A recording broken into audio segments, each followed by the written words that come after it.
Hello नमस्कार साथियों, study 91 में मैं नीरज मिश्रा आप सभी का एक बार पुनः हार्दिक स्वागत करता हूं। मेरे साथियों, युवा बंधुओं, देखिए साथियों, आप लोग मेरी क्लास को बहुत ही अच्छी तरीके से वॉच कर रहे हैं। आप लोगों के कमेंट्स भी बहुत ही पॉजिटिव वे में हैं।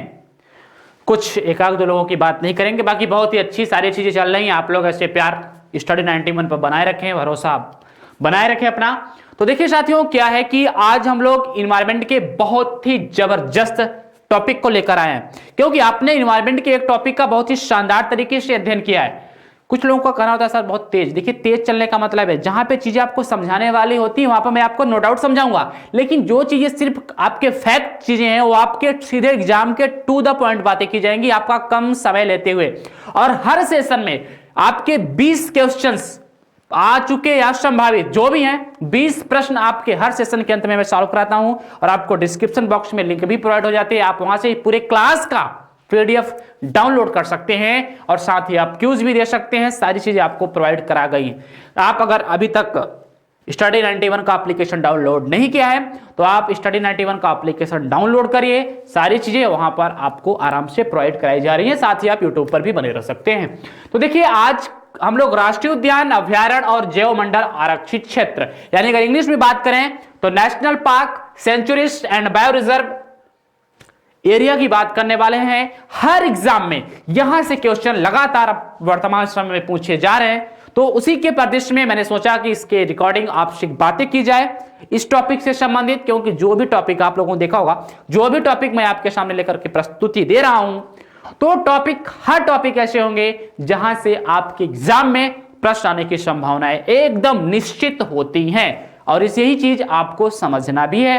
तो देखिए, आज के इस सेशन में हम लोग जो पढ़ने वाले हैं, तो हम लोग आज के इस सेशन में क्या पढ़ने वाले हैं वह आपके स्क्रीन पर है, तो आप खुद समझ सकते हैं कि हम लोग क्या पढ़ने वाले हैं। देखेंगे तो हम लोग पढ़ेंगे राष्ट्रीय उद्यान, वन्य जीव अभ्यारण्य और जैव मंडल रिजर्व। तो ऐसा नहीं है कि भारत में वर्तमान समय में 104 राष्ट्रीय उद्यान है तो मैं आपको 104 राष्ट्रीय उद्यान की लिस्ट दे रहा हूं, ऐसा कुछ नहीं है। मैं आपको वही प्रोवाइड कराऊंगा जहां से आपके एग्जाम की चीजें उपलब्ध हो सके, और वही चीज, और साथ में लास्ट में हम लोग प्रश्नों को भी बहुत ही शानदार तरीके से बखूबी अंदाज में सॉल्व करने का प्रयास भी करेंगे।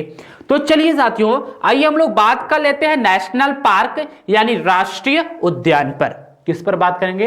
राष्ट्रीय उद्यान पर। देखिए, राष्ट्रीय उद्यान क्यों बनाए गए, या भारत में जो नेशनल पार्क हैं वह क्यों बनाए जाते हैं? तो मुद्दा यह उठता है कि जो जैव विविधता है, हमारी बायोडाइवर्सिटी है, जीवों की बहुलता है, उनका संरक्षण करने के लिए, संवर्धन करने के लिए राष्ट्रीय पार्क बनाए जाते हैं। तो यही चीजें यहां पर लिखी भी गई होंगी, आपको बहुत ही शानदार तरीके से चीजों को यहां पे समझना है। क्या कह रहा है कि राष्ट्रीय उद्यान समृद्ध जैव विविधता वाला एक विस्तृत क्षेत्र होता है जहां अनेक प्राकृतिक पारिस्थितिक तंत्र पाए जाते हैं। कहने का मतलब है, राष्ट्रीय उद्यान क्या है? राष्ट्रीय उद्यान एक क्षेत्र होता है जहां पर जीवों की जातियों की बाहुलता होती है और वह एक पारिस्थितिकी तंत्र के अंतर्गत कार्य करता है।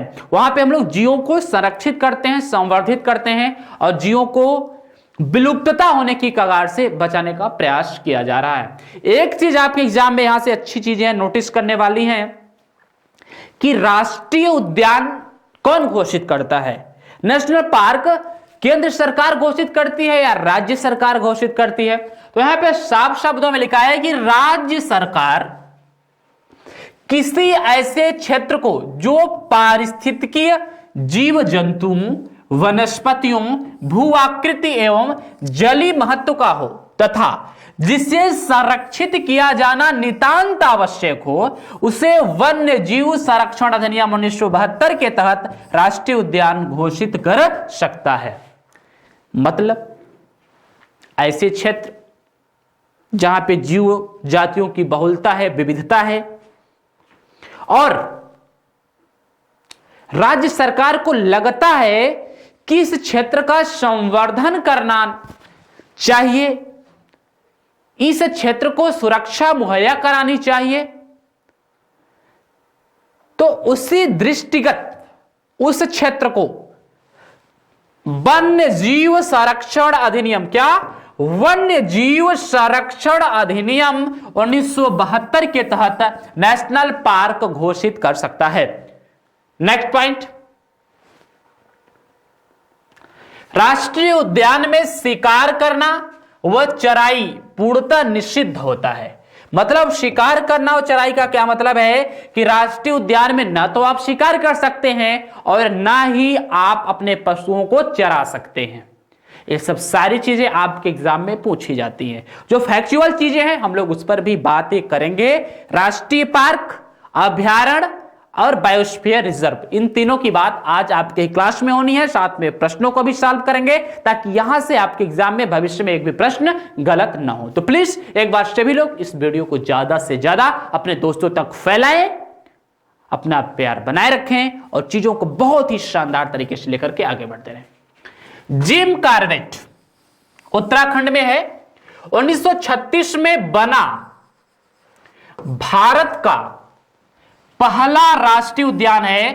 पहले इसे हैली के नाम से जाना जाता था। जिम कॉर्बेट को पहले हैली के नाम से जाना जाता था और यह भारत का पहला राष्ट्रीय उद्यान है। इंपॉर्टेंट प्रश्न, भारत का पहला राष्ट्रीय उद्यान कौन है? Gym Corbett National park. कहां है? उत्तराखंड में है।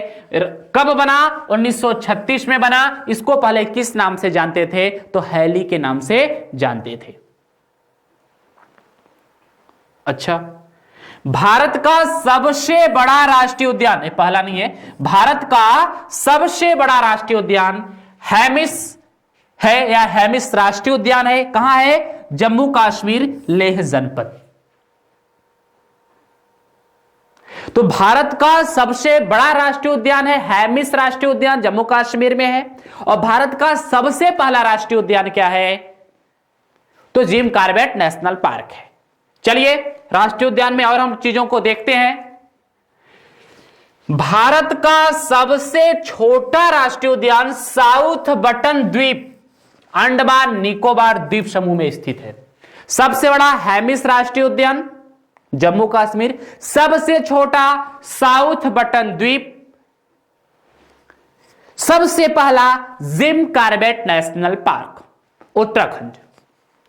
गिरवन गुजरात या गिरवन राष्ट्रीय उद्यान एशियाई शेरों के लिए प्रसिद्ध है।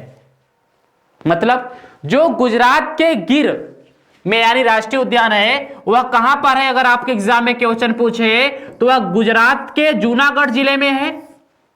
कहां है? गुजरात के जूनागढ़ जिले में है। गिर राष्ट्रीय उद्यान एशियाई शेरों के लिए प्रसिद्ध है, या कहें तो बब्बर शेरों के लिए प्रसिद्ध है। अगर आपके एग्जाम में कभी कभी एशियाई शेर ना कह करके बब्बर शेर आता है, तो जो आपका गिर राष्ट्रीय उद्यान है गुजरात के जूनागढ़ जिले में है, वह एशियाई शेरों या बब्बर शेरों के लिए प्रसिद्ध है और मात्र उसी स्थान पर बब्बर शेर या एशियाई शेर पाए जाते हैं। ध्यान दीजिएगा, ये इंपॉर्टेंट है। केबुल लमजाओ मणिपुर में है, लोकटक झील के बगल में दक्षिण में। विश्व का एकमात्र तैरता राष्ट्रीय उद्यान है। इंपॉर्टेंट, विश्व का एकमात्र तैरता हुआ राष्ट्रीय उद्यान, पानी में तैरता हुआ राष्ट्रीय उद्यान कौन है? केबुल लमजाओ। कहां है? मणिपुर में, लोकटक झील। ध्यान दीजिएगा, जलदपारा पश्चिम बंगाल व काजीरंगा असम एक सींग वाले गैंडा के लिए जाना जाता है। यह भी क्वेश्चन आपके एग्जाम में पूछा जाता है कि एक सींग वाला गैंडा भारत के किस राष्ट्रीय उद्यान में है? तो ज्यादातर लोग काजीरंगा का नाम जानते थे, लेकिन जलदपारा में भी है, मानस में भी है और जलदपारा राष्ट्रीय उद्यान में भी है। जलदपारा पश्चिम बंगाल, काजीरंगा असम। देखिए इन्वायरमेंट की चीजें हैं, बहुत फैक्ट हैं, इसलिए चीजें आपको समझना होगा। समझना इसलिए होगा क्योंकि यहां से आपके एग्जाम में प्रश्न बन चुके हैं। और कौन से प्रश्न बन चुके हैं, कैसे प्रश्न बन चुके हैं, इन सब पर हम विस्तृत चर्चा क्लास के अंत में जरूर करेंगे और आपको सॉल्व करना होगा, जवाब भी देना होगा। इसलिए इसको शानदार तरीके से पढ़ते रहिए। आइए, ये भी राष्ट्रीय उद्यान की ही बात है। कह रहा है कि केवलादेव राष्ट्रीय उद्यान राजस्थान, साइबेरियन क्रेन नामक प्रवासी पक्षी का आश्रय स्थल है। ये भी बड़ा इंपॉर्टेंट है कि साइबेरियन पक्षी का भारत का कौन सा उद्यान क्या है, आश्रय स्थल है? तो केवलादेव राष्ट्रीय उद्यान है राजस्थान में। नेक्स्ट, बांधवगढ़ राष्ट्रीय उद्यान मध्य प्रदेश में सबसे अधिक बाघ पाए जाते हैं। सबसे अधिक बाघ कहां पाए जाते हैं? बांधवगढ़ मध्य प्रदेश में। नेक्स्ट है कि उत्तर प्रदेश का एकमात्र राष्ट्रीय उद्यान है दुधवा राष्ट्रीय उद्यान, लखीमपुर खीरी में है, जिसे 1968 में वन्यजीव अभ्यारण्य तथा 1977 में राष्ट्रीय उद्यान बनाया गया। यह डेट क्यों लिखा गया है? क्योंकि आपके यूपी पीसीएस के एग्जाम में पूछा जा चुका है।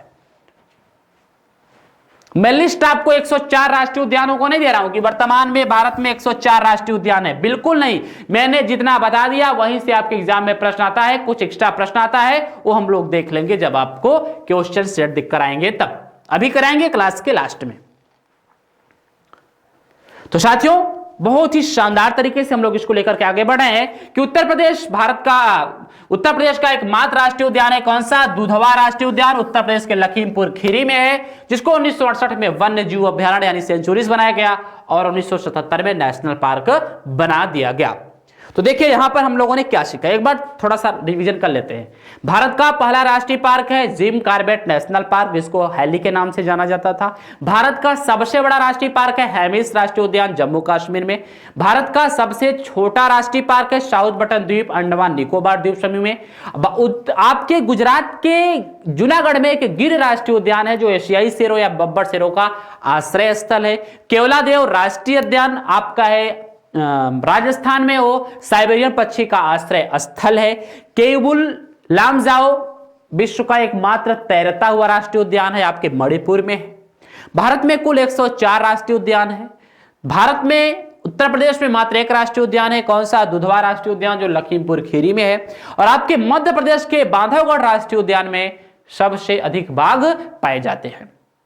इसके बाहर क्वेश्चन यहां से कुछ नहीं बनेगा, ये आपको पता होना चाहिए, क्वेश्चन भी करा रहा हूं। चलिए नेक्स्ट, अब हम लोग वाइल्ड लाइफ सेंचुरीज यानी वन्य जीव अभ्यारण्य की बात करेंगे। ध्यान दीजिएगा, वन्य जीव अभ्यारण्य भी राष्ट्रीय उद्यान की ही तरह होता है, लेकिन राष्ट्रीय उद्यान से थोड़ा कैटेगरी में दूसरे पॉइंट पर होता है। क्या कहा गया कि वन्य जीव अभ्यारण्य राष्ट्रीय उद्यानों के समान होते हैं, वन्य प्राणियों को संरक्षित और प्रजातियों को सुरक्षित करने के प्रति समर्पित है। देखिए क्या होता है, जो अभ्यारण्य होता है ना, अभ्यारण्य मुख्य रूप से एक या दो से अधिक प्रजातियां उसमें ज्यादा नहीं होती है।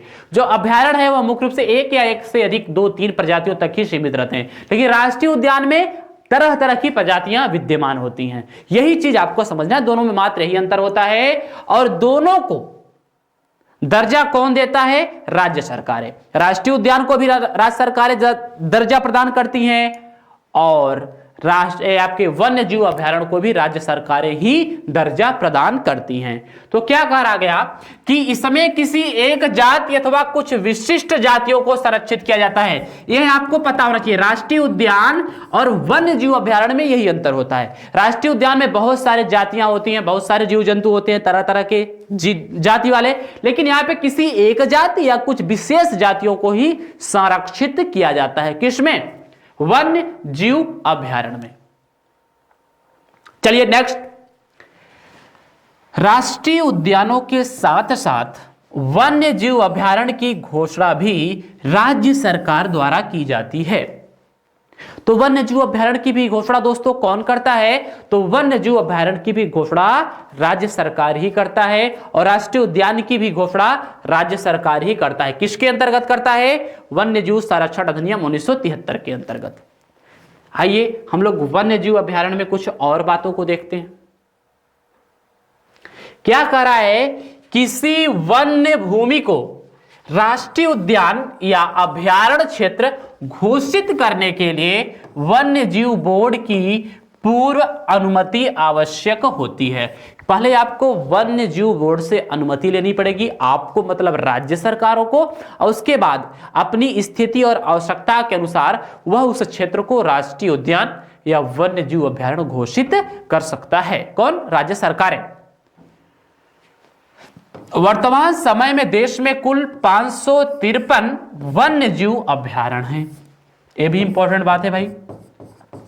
अगर आपसे पूछे कि आपके देश में वर्तमान समय में कुल कितनी सेंचुरीज हैं, तो 553 वन्य जीव अभयारण्य है। कितनी? 553। तो आइए थोड़ा सा वन्य जीव के बारे में और हम लोग चीजों को देखते हैं। क्या कह रहा है कि सर्वाधिक वन्य जीव अभयारण्य अंडमान निकोबार द्वीप समूह में 96 हैं, इतने पाए जाते हैं। सबसे अधिक वन्य जीव अभयारण्य कहां पाए जाते हैं? तो आपके अंडमान निकोबार द्वीप समूह में। और अगर पूछे कि भारत का सबसे बड़ा वन्य जीव अभयारण्य, तो कच्छ डिजर्ट है। क्या नाम है उसका? गुजरात में है और उसका नाम है कच्छ डिजर्ट। ये इंपॉर्टेंट है, याद कर लीजिएगा। देखिए गुजरात में क्या होता है ना, रेगिस्तान गुजरात के पास में है आपका एक कच्छ वाला एरिया, रेगिस्तान की कैटेगरी में आता है। तो कच्छ डिजर्ट कहा जाता है इसको, जो भारत का सबसे बड़ा वन्य जीव अभयारण्य है। अच्छा, भारत का जो सबसे छोटा वन्य जीव अभयारण्य है वह पिट्टी व गूज आइलैंड लक्षद्वीप में स्थित है। ये पिट्टी से क्वेश्चन पूछा जा चुका है, इसलिए पिट्टी आपके लिए एग्जांपल इंपॉर्टेंट है कि भारत का सबसे छोटा वन्य जीव अभयारण्य कौन है। तो भारत में कुल कितने वन्य जीव अभयारण्य है? 553। सबसे बड़ा कच्छ डिजर्ट गुजरात, सबसे छोटा पिट्टी या गूज आइलैंड कहां? लक्षद्वीप में। चलिए साथियों, बहुत सही। अभी हम लोग कुछ और वन्य जीव अभयारण्य की बात करेंगे, क्योंकि आपके यूपी से आप लोग कुछ लोग होंगे, तो ज्यादातर यूपी से भी क्वेश्चन यूपी पीसीएस में पूछे जाते हैं। तो क्या कहा? उत्तर प्रदेश में कुल 26 वन्य जीव अभयारण्य हैं। आपके उत्तर प्रदेश में कुल कितने हैं? सबसे बड़ा कौन सा है? हस्तिनापुर। उत्तर प्रदेश का सबसे बड़ा वन्य जीव अभयारण्य हस्तिनापुर और सबसे छोटा पटना। ये नाम है भाई, पटना। ठीक है ना? चलिए अब हम लोग जैव मंडल रिजर्व की बात करेंगे। ये बड़ा इंपॉर्टेंट है। इसके बाद हम लोग क्वेश्चंस को भी सॉल्व करने वाले हैं। हम लोग इसको पढ़ने के बाद इसके प्रश्नों को भी जोरदार तरीके से सॉल्व करेंगे। मे बी आप लोग अच्छे तरीके से चीजों को देख रहे हैं, प्लीज एक बार सभी लोग शेयर करेंगे। आपकी संख्या बहुत ही कम है, आप अपनी संख्या को इंक्रीज करिए ताकि हम आपके लिए अच्छे अच्छे और इंपॉर्टेंट टॉपिक के वीडियो प्रोवाइड कराते रहें, क्योंकि ये सिलसिला बहुत ही लंबा चलने वाला है। आप लोगों का प्यार लाड दुलार जैसा रहा, हम लोग लगातार इस सिलसिले में आगे बढ़ते रहेंगे। आपको हर सब्जेक्ट की वीडियोस प्रोवाइड हो रहे हैं टाइम टेबल के हिसाब से। तो प्रत्येक दिन हम भी अपने एक नियत समय पर आपके बीच में उपस्थित होते रहेंगे।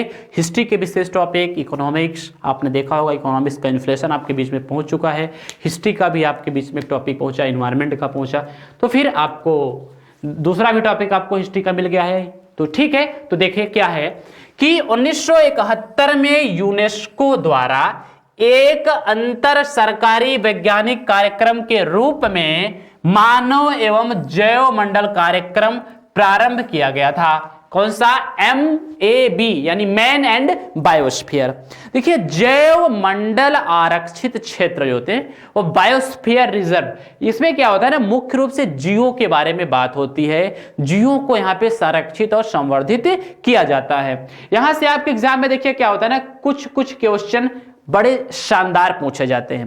पूछा जाएगा कि विश्व में कुल कितने बायोस्फीयर क्षेत्र हैं, भारत में कुल कितने बायोस्फीयर क्षेत्र हैं, भारत का सबसे बड़ा जैव मंडल आरक्षित क्षेत्र कौन सा है, भारत का पहला जैव मंडल आरक्षित क्षेत्र कौन सा है, भारत का नवीन जैव मंडल आरक्षित क्षेत्र कौन सा है। तो बड़ी इंपॉर्टेंट चीजें पूछी जाती हैं और हम लोग हिस्ट्री, पॉलिटी, ज्योग्राफी के चक्कर में इन सबको नहीं पढ़ते हैं और इन सबको ना पढ़ने की वजह से हमारा सिलेक्शन कभी कभी रुक जाता है। देखिए निश्चित तौर पर रुकेगा, अगर आप नहीं पढ़ेंगे साथियों तो आपका सिलेक्शन तो निश्चित तौर पर रुकना है। तो इसीलिए आपको हर टॉपिक को बहुत ही अच्छी तरीके से कवर करना चाहिए और हर सब्जेक्ट अपने आप में विशेष होता है कि जो चीजें आती रहती उसको पढ़ना तो आसान है, लेकिन मुद्दे की बात यह है कि जो चीजें आपको न आ रही हों आप उस पर फोकस करिए और अगर आप उस पर फोकस करेंगे तो आप बहुत ही शानदार तरीके से चीजों को देख पाएंगे, पढ़ पाएंगे, समझ पाएंगे। तो चलिए आगे बढ़ते हैं। विश्व का प्रथम जीवमंडल रिजर्व 1979 में स्थापित किया गया था तथा जीवमंडल रिजर्व शब्द का प्रथम प्रयोग एडवर्ड सुएस द्वारा किया गया था। इस शब्द का प्रथम प्रयोग किसने किया था? तो इस शब्द का प्रथम प्रयोग किया था एडवर्ड सुएस ने। ठीक है। और वर्तमान समय में विश्व में कुल 686 बायो रिजर्व क्षेत्र है।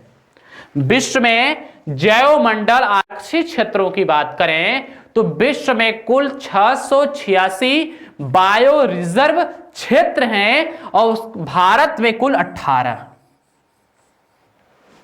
भारत में कुल कितने बायोस्फीयर एरियाज हैं? तो भारत में कुल बायोस्फीयर रिजर्व एरिया की बात करें तो कुल 18 हैं और विश्व में 686 हैं।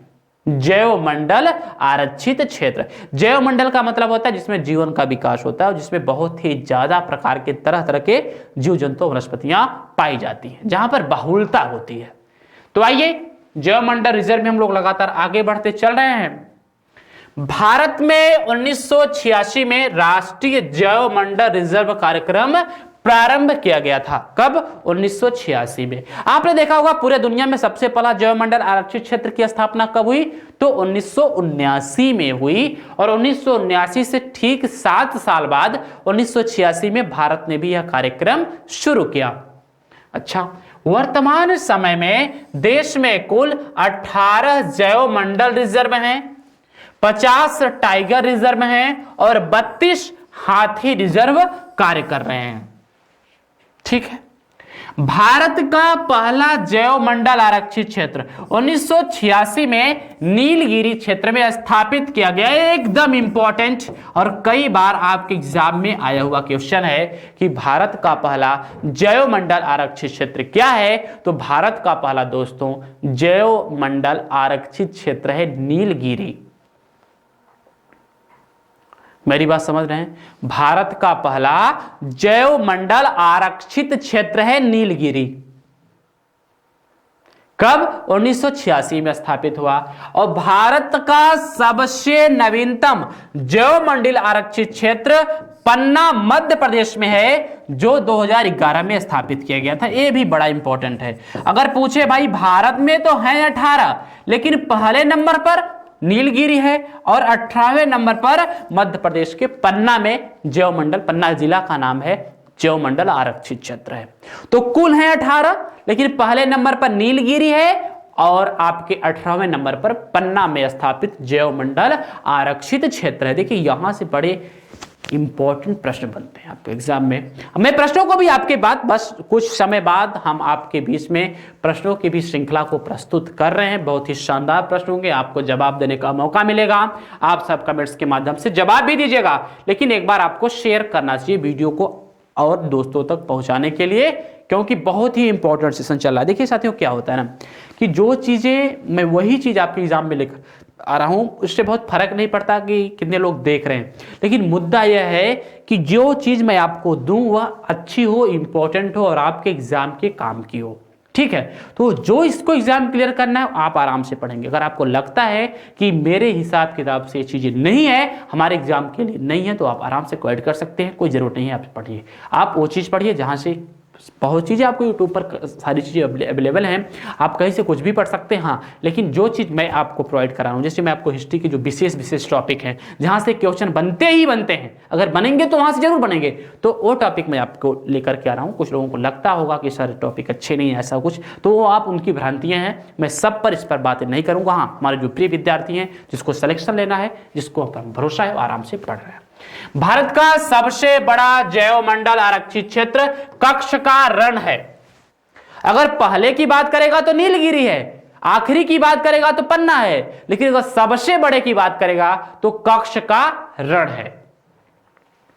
भारत की 18 जैवमंडल आरक्षित क्षेत्र में से 11 को यूनेस्को जैव मंडल आरक्षित क्षेत्र के विश्व नेटवर्क में शामिल किया गया है। अगर आपसे पूछे कि यूनेस्को ने भारत के कितने जैव मंडल आरक्षित क्षेत्रों को शामिल किया है, तो 11। वो 18 में से 11 कौन कौन से हैं, उनका नाम भी मैं आपको बताऊंगा, कुछ समय बाद बताऊंगा इसी क्लास के अंतर्गत।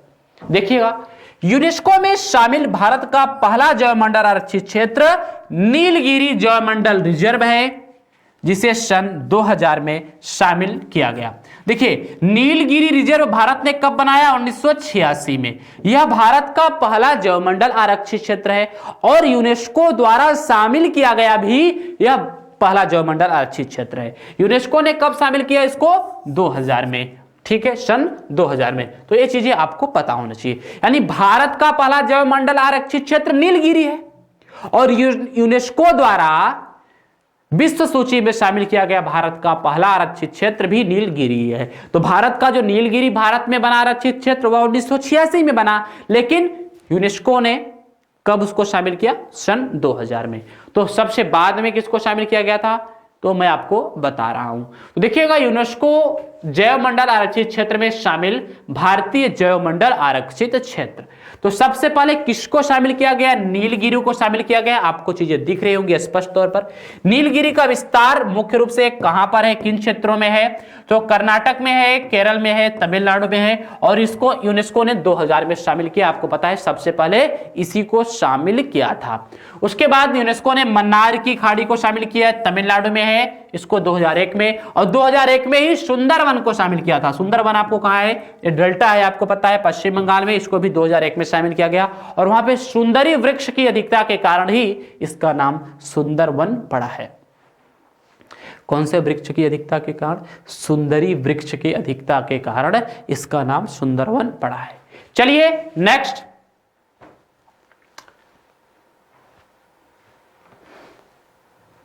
हाँ, यहां पे आपने कितने देखे? 3 देखे। 11 है ना, तो 3 यहां भी देख लीजिए।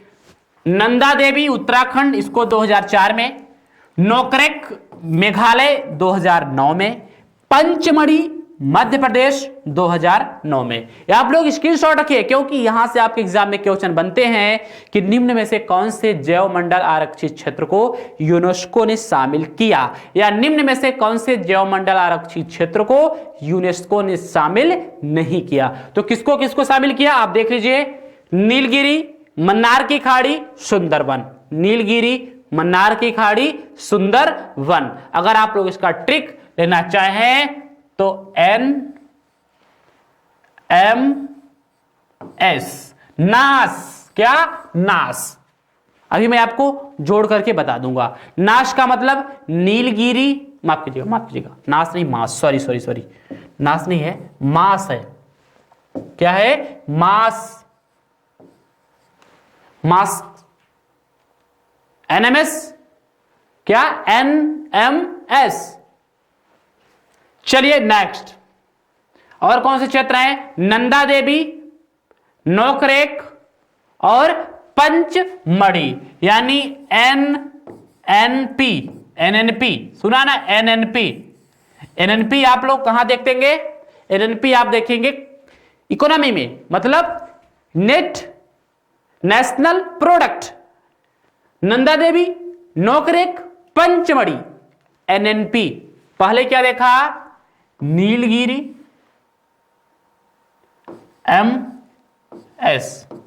देखिए यहां पर क्या देखा? यहां आपने देखा नीलगिरी, मन्नार की खाड़ी और सुंदरवन।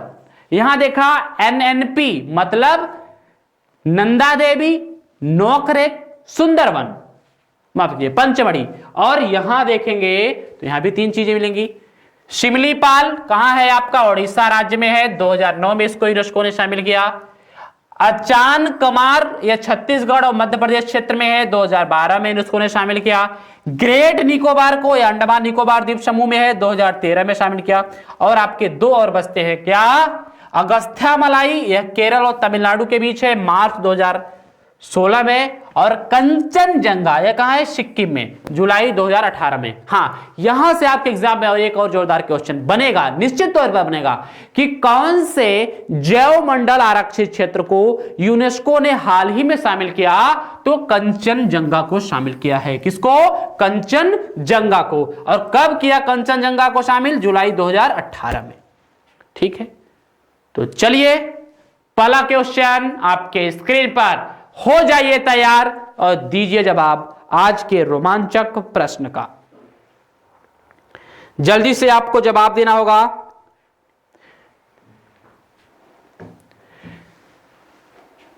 क्या है प्रश्न? प्रश्न यह है कि निम्न में से कौन भारत का पहला राष्ट्रीय उद्यान है? गिर राष्ट्रीय उद्यान, जिम कॉर्बेट राष्ट्रीय उद्यान, बेतला राष्ट्रीय उद्यान या दुधवा राष्ट्रीय उद्यान? जल्दी से बताएं प्लीज कमेंट्स करके। देखिए यह चीज बहुत शानदार है, मैंने आपको पढ़ा दिया है, अब आपको जवाब देना चाहिए। तो आपको जवाब मिलना शुरू हो गया है। भारत का पहला राष्ट्रीय उद्यान है जिम कॉर्बेट राष्ट्रीय उद्यान। जिम कॉर्बेट राष्ट्रीय उद्यान 1936 में बना। कब बना? 1936 में बना। और इसका पुराना नाम क्या है? हैली है। क्या है? हैली है। और यह किस राज्य में है? तो यह है उत्तराखंड में। ये बातें मैं बता चुका हूं साथियों, ये बातें मैं आपको बता चुका हूं। चलिए नेक्स्ट क्वेश्चन। निम्न में से कौन भारत का सबसे बड़ा राष्ट्रीय उद्यान है? Gym Corbett National park, Bandhavgarh national park, Jim Corbett Uttarakhand में है, बांधवगढ़ नेशनल पार्क आपका मध्य प्रदेश में है, दांतीगाम राष्ट्रीय उद्यान ये भी आपका जम्मू कश्मीर में है, हेमिस राष्ट्रीय उद्यान। तो भारत का सबसे बड़ा राष्ट्रीय उद्यान, बहुत सही जवाब आ रहे हैं, हेमिस राष्ट्रीय उद्यान। ठीक है, कहां है? जम्मू कश्मीर में। ठीक है, चलिए हेमिस राष्ट्रीय उद्यान। ये जो जिम कॉर्बेट है यह भारत का पहला राष्ट्रीय उद्यान है, आपको पता है। बांधवगढ़ राष्ट्रीय उद्यान में सबसे ज्यादा बाघ पाए जाते हैं और हेमिस राष्ट्रीय उद्यान में हांगुल नामक बहुत ही सुंदर और सरल स्वभाव का मृग पाया जाता है। कहां? दाची गांव में हांगुल नामक बहुत ही सरल स्वभाव का मृग पाया जाता है। आपके एग्जाम में पूछा जा चुका है, इसलिए आप लोग इसका स्क्रीनशॉट लीजिएगा। हांगुल मृग पाया जाता है और हांगुल मृग इस समय IUCN के मतलब आपका जो संकटग्रस्त प्रजातियों की सूची जारी करता है, लिस्ट जारी करता है, IUCN है, तो IUCN के संकटग्रस्त सूची में शामिल है। किसमें? संकटग्रस्त सूची। और संकटग्रस्त सूची का मतलब है कौन सा? रेड लिस्ट या रेड बुक में हांगुल शामिल है। और सरकार ने हांगुल परियोजना भी चलाया है। तो यह दाचीगाम राष्ट्रीय उद्यान में पाया जाता है। नेक्स्ट थर्ड क्वेश्चन, यह तो आपको पता होना चाहिए कि विश्व का एकमात्र तैरता हुआ उद्यान निम्न में से किस देश में पाया जाता है? संयुक्त राज्य अमेरिका, दक्षिण अफ्रीका, भारत या कनाडा? तो विश्व का एकमात्र तैरता हुआ राष्ट्रीय उद्यान अभी मैंने बताया कहां पाया जाता है? आपके मणिपुर में पाया जाता है। और मणिपुर में उसका नाम क्या है? केइबुल लामजाओ। क्या है? केइबुल लामजाओ है। क्या है? केइबुल लामजाओ। तो कहां है? भारत में। विश्व का एकमात्र तैरता हुआ राष्ट्रीय उद्यान भारत में है। नेक्स्ट क्वेश्चन नंबर 4, वर्तमान समय में भारत में कुल कितने राष्ट्रीय उद्यान हैं? जल्दी से बताइए भैया, कि जल्दी से बताइए शेरों, जल्दी से बताइए कुल कितने नेशनल पार्क हैं भारत देश में? बहुत सही जवाब आ रहे हैं, बहुत सही। देखिए हाँ, जबरदस्त जवाब आ रहा है आप सभी का। आपको समय भी दिया जा रहा है, आराम से चलते हैं। तो आपको पता होगा कि देश में कुल कितने राष्ट्रीय उद्यान हैं? 104। अच्छा, ये राष्ट्रीय उद्यान कौन बनाता है? तो राज्य सरकार बनाती है। कौन? राज्य सरकार दर्जा देती है राष्ट्रीय उद्यान का। ये बात मैं आपको बता चुका हूं, इसलिए आपको इसको नोट डाउन करना होगा। चलिए आइए अब बात कर लेंगे आज के सेशन का 5वां क्वेश्चन। अभी आपने पढ़ा है इसको।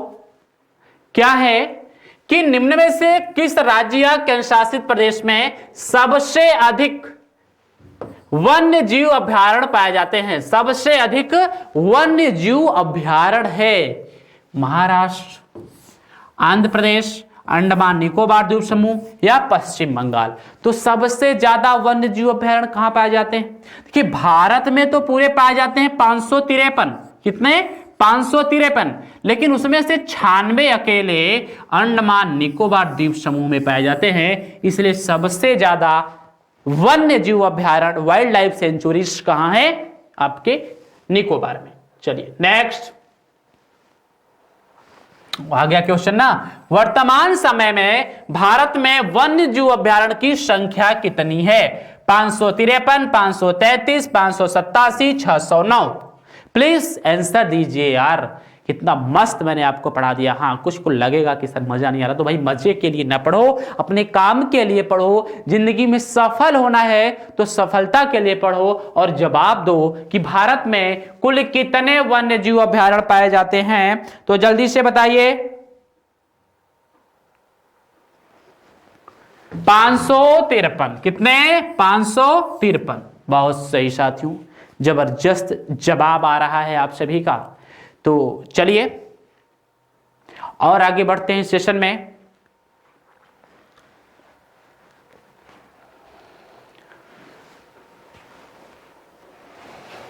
निम्न में से कौन सा राष्ट्रीय उद्यान है जिसे यूनेस्को ने विश्व धरोहर में शामिल किया है? गंगोत्री राष्ट्रीय उद्यान, ग्रेट हिमालयन राष्ट्रीय उद्यान, कान्हा राष्ट्रीय उद्यान या बांदीपुर राष्ट्रीय उद्यान? प्रश्न जैवमंडल आरक्षित क्षेत्र का नहीं है, याद रखिएगा। यह राष्ट्रीय उद्यान यानी नेशनल पार्क से संबंधित क्वेश्चन है और पूछ रहा है कि भारत का ऐसा वह कौन सा नेशनल पार्क है जिसको यूनेस्को ने विश्व धरोहर में शामिल किया है। तो बताइए, इंपॉर्टेंट प्रश्न।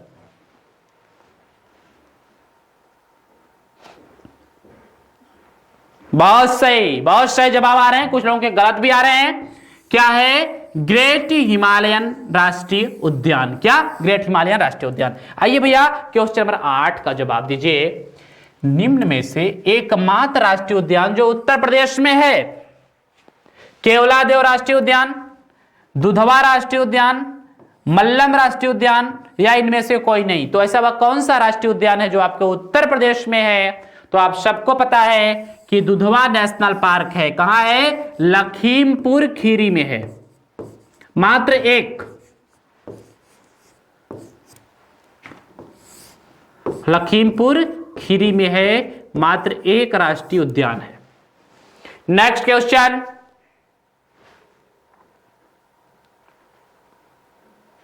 बहुत सही।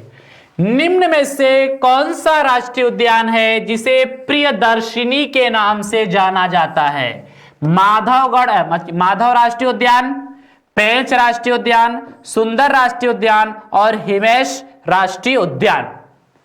तो प्रियदर्शनी के नाम से कौन से राष्ट्रीय उद्यान को जाना जाता है? इसका जवाब आप सभी को देना है।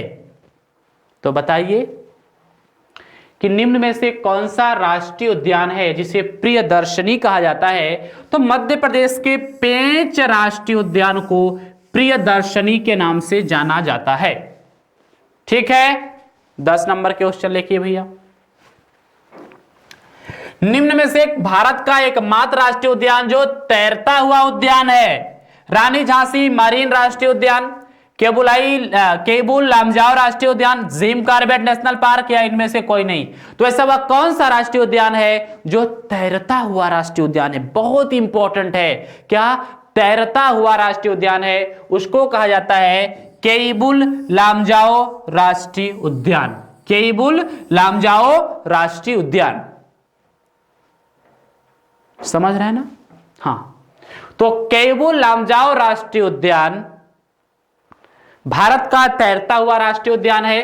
अगर किस राज्य में है तो मणिपुर में है। कहां है? मणिपुर में है और विश्व का एकमात्र तैरता हुआ राष्ट्रीय उद्यान है। चलिए, वर्तमान समय में भारत में कुल कितने जैव मंडल रिजर्व क्षेत्र हैं आपको बताना है।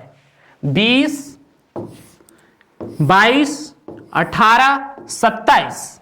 तो बायोस्फीयर रिजर्व एरिया कुल कितने हैं? तो भारत के कुल कितने जैव मंडल आरक्षित क्षेत्र हैं? तो आपको इसका तो जवाब पता ही होगा। कितने हैं? 18 हैं। कितने हैं? 18। और 18 में से यूनेस्को ने कितने को शामिल किया है? 11 को शामिल किया है। नेक्स्ट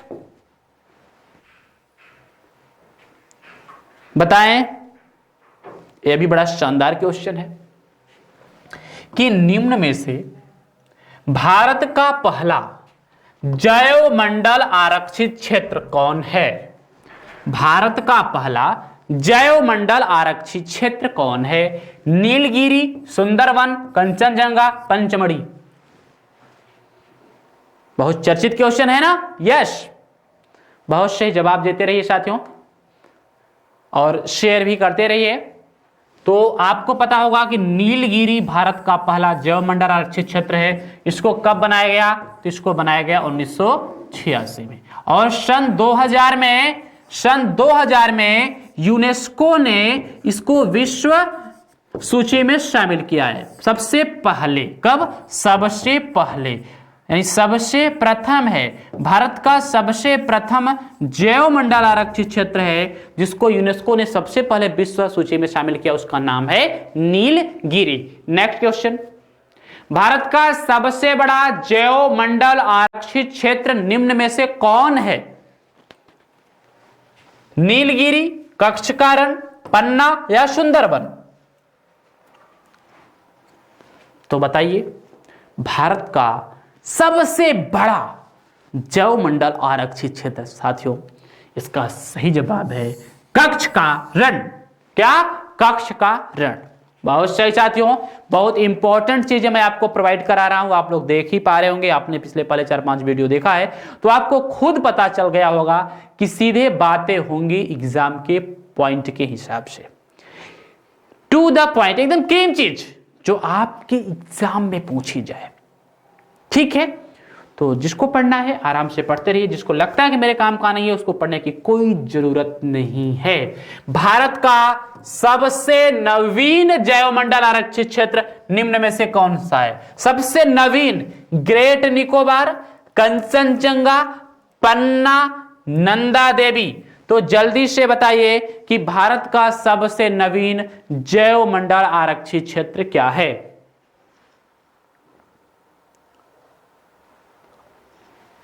क्या है? तो आपको पता है सबसे नवीन जैव मंडल आरक्षित क्षेत्र क्या है? पन्ना है। क्या है? पन्ना है। चलिए, मध्य प्रदेश में है, ये बात मैं आपको बता चुका हूं। नेक्स्ट क्वेश्चन, यूनेस्को ने भारत के कितने जैव मंडल आरक्षित क्षेत्र को विश्व नेटवर्क में शामिल किया है? 12, 11, 10 या 13? जल्दी से बताएं प्लीज, बहुत शानदार क्वेश्चन है। तो आप सबको पता है कि यूनेस्को ने भारत के 11 जैव मंडल आरक्षित क्षेत्र को विश्व नेटवर्क, वर्ल्ड नेटवर्क में शामिल किया है। कितने? 11 जैव मंडल आरक्षित क्षेत्र को विश्व नेटवर्क में शामिल किया है। चलिए नेक्स्ट क्वेश्चन, निम्न में से कौन सा जैव मंडल आरक्षित क्षेत्र यूनेस्को के अंतर्गत शामिल नहीं है? क्या कह रहा है कि निम्न में से कौन सा जैव मंडल आरक्षित क्षेत्र यूनेस्को के अंतर्गत शामिल नहीं है? ग्रेट निकोबार, पंचमढ़ी, मानस या सुंदरवन? तो ग्रेट निकोबार भी शामिल है, पंचमढ़ी भी शामिल है, सुंदरवन भी शामिल है। कौन शामिल नहीं है? मानस जैव मंडल आरक्षित क्षेत्र यूनेस्को के विश्व सूची या विश्व नेटवर्क में शामिल नहीं है। चलिए नेक्स्ट क्वेश्चन देख लेते हैं।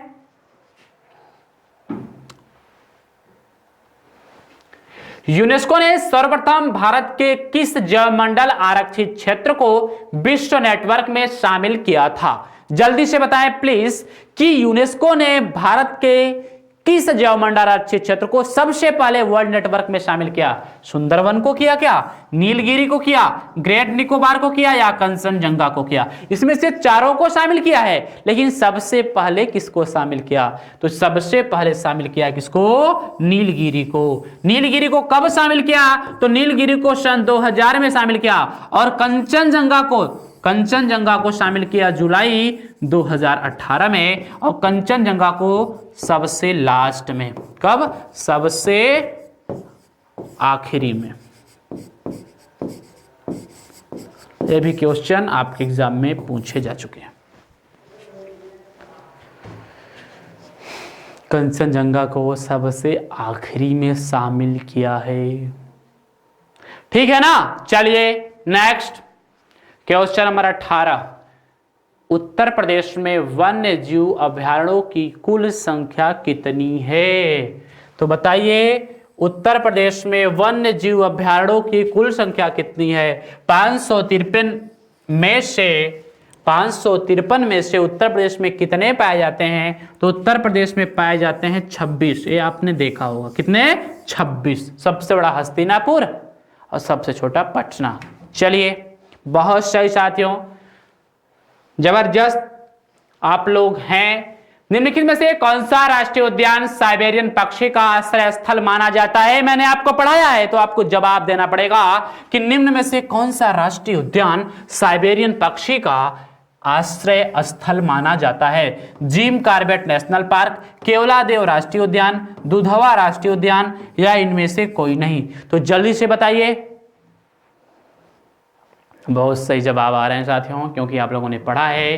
कहाँ? केवलादेव राष्ट्रीय उद्यान। और केवलादेव राष्ट्रीय उद्यान कहाँ है? तो केवलादेव राष्ट्रीय उद्यान है राजस्थान में। कहाँ है? राजस्थान में। जिम कॉर्बेट तो ये प्रथम है ना भाई, जिम कॉर्बेट राष्ट्रीय उद्यान ये प्रथम है, और दुधवा राष्ट्रीय उद्यान यूपी में है, और सिर्फ एक ही है। चलिए नेक्स्ट क्वेश्चन और आखिरी क्वेश्चन, बहुत ही धमाकेदार क्वेश्चन। वह सबसे नवीनतम जैवमंडल आरक्षित क्षेत्र जिसे विश्व नेटवर्क में यूनेस्को ने शामिल किया, मतलब हाल फिलहाल में, या सबसे नवीनतम आरक्षित क्षेत्र जिसको यूनेस्को ने विश्व विरासत में या विश्व नेटवर्क में शामिल किया, तो आपको पता है कंचनजंगा को। किसको? कंचनजंगा को। न तो पन्ना को शामिल किया है, न मानस को, पंचमढ़ी को भी शामिल किया, लेकिन पंचमढ़ी को 2001 में ही शामिल कर लिया था, और कंचनजंगा को शामिल किया है 2018 में। और इसलिए सबसे नवीनतम अगर शामिल करने वाला कोई स्थान है, कोई जैवमंडल आरक्षित क्षेत्र है, तो वह है कंचनजंगा। तो साथियों, ये रहा आज का सबसे सुपर डुपर धमाकेदार सेशन। मैं उम्मीद करता हूं कि आप लोग अच्छी राय देंगे, कमेंट्स जरूर करिएगा, क्योंकि देखिए साथियों, जहां पर चीज़ें बहुत समझाने वाली नहीं हैं, वहां पर मैं आपको बहुत ज़्यादा डिटेल नहीं समझा पाऊंगा, क्योंकि मैं आपके एग्जाम के पॉइंट ऑफ व्यू बात कर रहा हूं। हाँ, बहुत गहराई से समझने के लिए फिर हम इंडिविजुअल बैच स्टार्ट कर रहे हैं, आप लोगों को उसमें आना होगा, और सारी चीज़ें हम लोग वहाँ पर बहुत ही गहराई से डिटेल से समझने का प्रयास करेंगे। ठीक है, तो आज का ये बहुत ही शानदार सुपर डुपर सेशन रहा। अब हमारी और आपकी मुलाकात होगी ठीक इसी समय शाम के टाइम, और मिलते हैं किसी विशेष लेक्चर के साथ। Thank you, best of luck, जय हिंद।